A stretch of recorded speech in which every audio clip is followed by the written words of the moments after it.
SM live. যে আমরা শুনেছি বাংলাদেশে যে বিশ্ববিখ্যাত এবার হাফেজ হয়েছে, এবার যে বিশ্ববিখ্যাত কোরআনের হাফেজ হয়েছে, যে আমরা যেমন চিনি যে তাকরিম বলে নাম, যে বিশ্ববিখ্যাত হাফেজ মোহাম্মদ তাকরিম, সে তাকরিমের ঢঙে কালামুল্লাহ শরীফ তেলাওয়াত করবে। মোহাম্মদ আলামিন বলে নাম, আমাদের ছাত্র মোহাম্মদ আলামিন তাকরিমের ঢঙে কালামুল্লাহ শরীফ তেলাওয়াত করছে।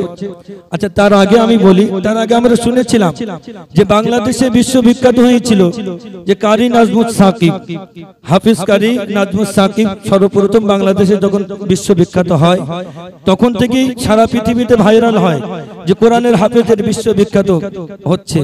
তো তার ঢঙে আমি আরেকটা বাচ্চাকে শোনানোর জন্য বলছি যে বিশ্ববিখ্যাত হাফেজ কারি নাজমুস সাকিবের ঢঙে পড়ছে মোহাম্মদ শাহানুর হোসেন বৈদ্য, এর কাছ থেকে একটু শুনুন।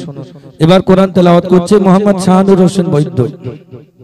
যারা দাঁড়িয়ে আছেন তাদের উদ্দেশ্যে বলছি, একটুখানি বসেন, সামনে আসেন, ভিতরে আসেন, সবাইকে দেখতে দিন। ভিতরে আছেন সবাই, ভিতরে আসেন একটুখানি।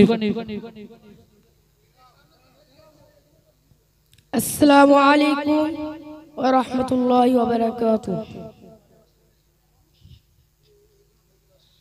আউযু বিল্লাহি মিনাশ শাইতানির রাজীম। বিসমিল্লাহির রাহমানির রহিম। ওয়া লাকাদ আতাইনা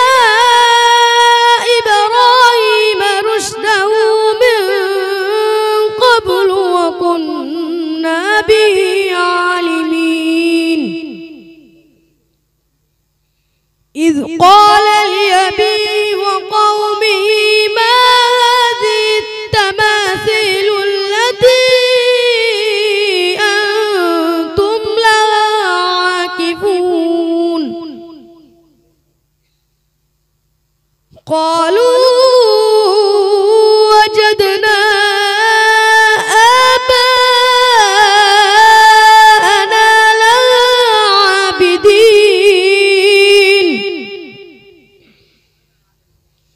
قال لقد كنتم أنتم وآباؤكم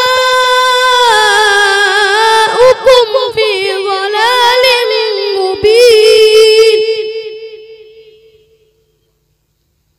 قالوا أجئتنا بالحق أم أنت من اللاعبين قال بل ربكم رب السماوات والأرض الذي فطرهم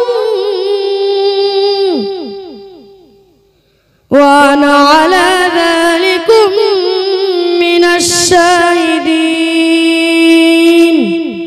وتالله لأكيدن أصنامكم بعد أن تولوا مدبرين